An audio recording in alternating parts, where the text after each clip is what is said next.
In the same sanctuary where his wife Barbara laid in repose, now the body of the former President George H.W. Bush is before the same altar in the sanctuary of his hometown church. Members of the Bush family have been parishioners of St. Martin Episcopal Church since the early 1950s. President Bush was a very active lay leader in his early years here, but it was not uncommon to see him serving coffee on Sunday morning. Both of them taught in our Sunday school program. Both of them have been involved in our outreach ministries. Dr. Levenson has personal stories about his relationship with former President Bush. There are also stories parishioners have shared of their encounters with the Bush family.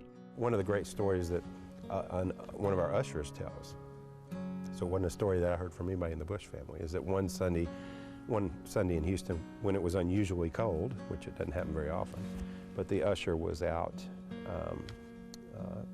without an overcoat, was handing out bulletins and welcoming people. And the president, Mrs. Bush, and Secret Service arrived, and the president stopped and said, aren't you cold? And he said, well, no, I'm fine. And they walked back, the president turned around, came back, took his coat off and put it over the usher and came into worship. And now my understanding is that the Secret Service later came back and got the coat from the guy. But I mean, there's not any real forethought to that. Last November, the National Museum of the Bible opened in our nation's capital, and Dr. Levenson was asked to contribute as the pastor of a then living past president, George H.W. Bush. And I said, people here may remember that on Bring a Friend to Church Sunday, which we had, he brought Margaret Thatcher one Sunday. That was his friend to bring.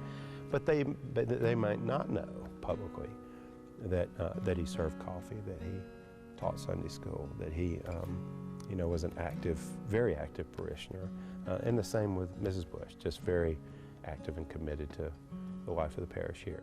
And soon after Dr. Levenson was named rector of St. Michael's 11 years ago, President Bush was eager to meet his new pastor, who fondly remembers several personal letters from former President Bush. The president hand-wrote a letter to my parents and to my wife's parents, saying, I know it'll be hard to say goodbye, but I promise you we're going to take care of them.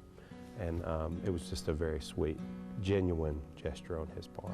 What a welcome to Houston. Yeah, it was a great welcome. It was a great welcome. And now millions of people here and around the world pause to remember and say their final goodbyes to our nation's 41st president.